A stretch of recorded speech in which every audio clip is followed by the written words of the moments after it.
মানে শ্রীনগর এয়ারবেস তখন প্রায় অরক্ষিত। ঠিক সেই সময়ই একাধিক শত্রু বিমান একসাথে আক্রমণের জন্য এগিয়ে আসছে। হ্যাঁ, বিপদটা ছিল খুব স্পষ্ট এবং একেবারে আসন্ন। আর এখানেই তো পরিস্থিতিটা সবচেয়ে নাটকীয় হয়ে ওঠে।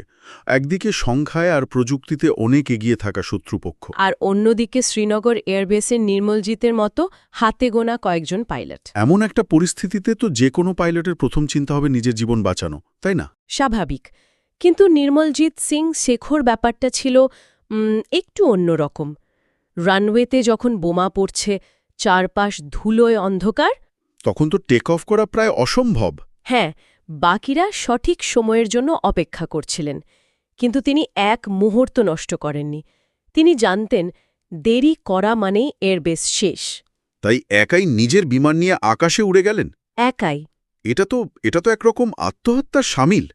একটা পুরনো বিমান আর সীমিত অস্ত্র নিয়ে এতগুলো আধুনিক বিমানের বিরুদ্ধে একা লড়ার সিদ্ধান্ত, এর পেছনের মনস্তত্ত্বটা কি?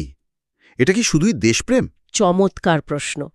দেখুন, যদি আমরা বিষয়টাকে আরও একটু গভীরভাবে দেখি, তাহলে বুঝব এটা শুধু আবেগ ছিল না। এটাকে বলা যেতে পারে, কি বলে, একটা calculated self sacrifice. Calculated self sacrifice? হ্যাঁ, শেখও জানতেন যে তিনি হয়তো ফিরবেন না, কিন্তু তিনি এটাও জানতেন যে যদি তিনি একা গিয়েও শত্রুদের কয়েক মিনিটের জন্য আটকে রাখতে পারেন, তাহলে এয়ারবেসকে রক্ষা করার একটা সুযোগ তৈরি হবে। একদম।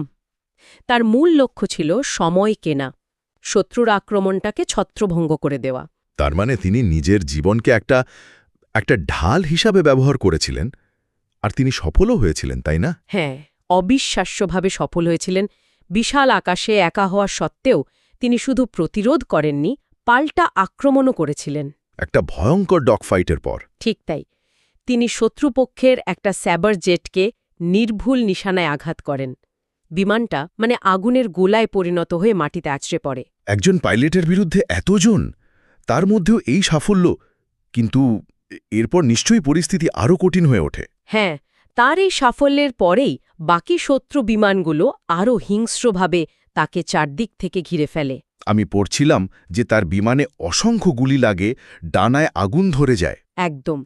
যে কোনো সাধারণ পাইলটের জন্য এটাই ছিল লড়াই শেষ করার বা পিছু হটার চূড়ান্ত সংকেত। কিন্তু তিনি তা করেননি।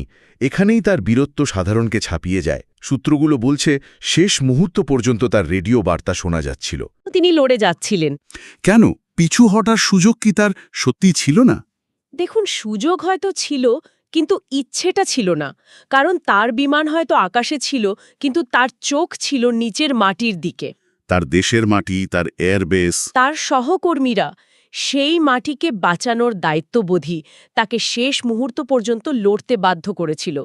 তার শেষ বার্তা ছিল, আমি মনে হয় আর পারব না, কিন্তু আমি ওদের ছাড়ব না।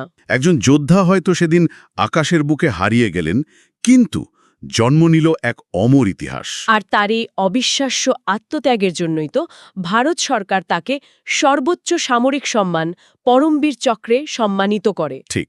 নির্মলজিৎ সিং শেখর এই আত্মত্যাগ শুধু একটা যুদ্ধের পরিসংখ্যান হয়ে থেমে থাকেনি। না, একদমই না। এটা ভারতীয় বায়ুসেনার প্রত্যেক পাইলটের জন্য, এমনকি আমাদের মতো সাধারণ মানুষের জন্য এক অদম্য অনুপ্রেরণার গল্প হয়ে উঠেছে। আমাদের হাতে থাকা সূত্রগুলোর শেষ লাইনটা দিয়েই আজকের আলোচনাটা শেষ করা যাক। আমার মনে হয় এটাই তার প্রতি সেরা শ্রদ্ধাঞ্জলি। আচ্ছা। ফ্লাইং অফিসার নির্মলজিৎ সিং শেখর, তিনি মরে যাননি।